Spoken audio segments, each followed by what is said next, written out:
Filet de merlan de ligne, préparation des ingrédients. Donc, on commence par le poisson, juste pour se donner une idée de la taille des différents éléments qu'on va ensuite assembler dans les assiettes. Donc, on le coupe en carrés, qui va être un peu notre modèle pour la suite. Donc, voici notre merlan étalon, sur lequel on va essayer de confectionner les différentes parties. Donc, d'un côté, le merlan, de l'autre côté, les pommes de terre. Les pommes de terre, nous préparons un grand volume d'eau bouillante, d'eau salée que nous faisons bouillir. Alors, on va se servir de la mandoline pour obtenir des morceaux de pommes de terre à peu près de la taille du merlan. C'est parti. Voilà. Voilà nos morceaux de pommes de terre. Donc, plus qu'à les mettre dans l'eau bouillante. Le chou, on prend des belles feuilles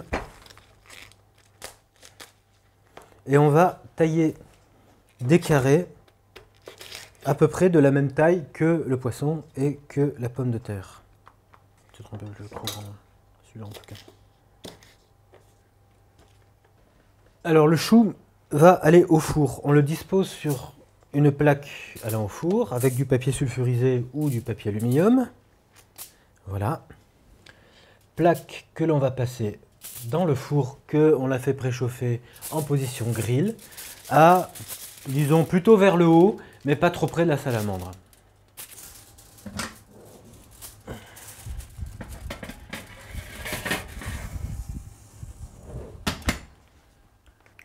Donc nous allons nous occuper des pommes de terre dans l'eau bouillante salée, 1 minute 30 très précise, pas plus, pas moins.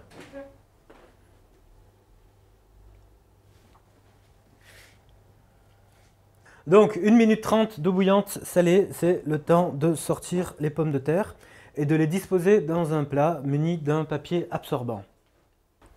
Voilà, on laisse égoutter et on s'occupe de notre chou qui doit être prêt maintenant.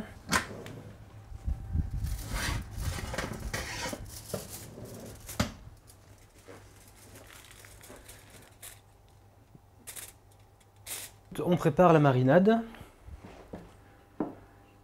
Donc la marinade, c'est huile d'olive et vinaigre de riz.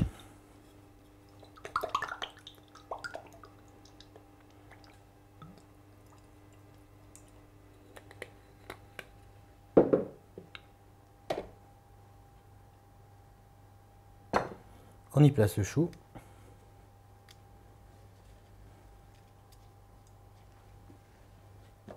Et on y place les pommes de terre égouttées. Et on peut réserver en attendant de faire la suite.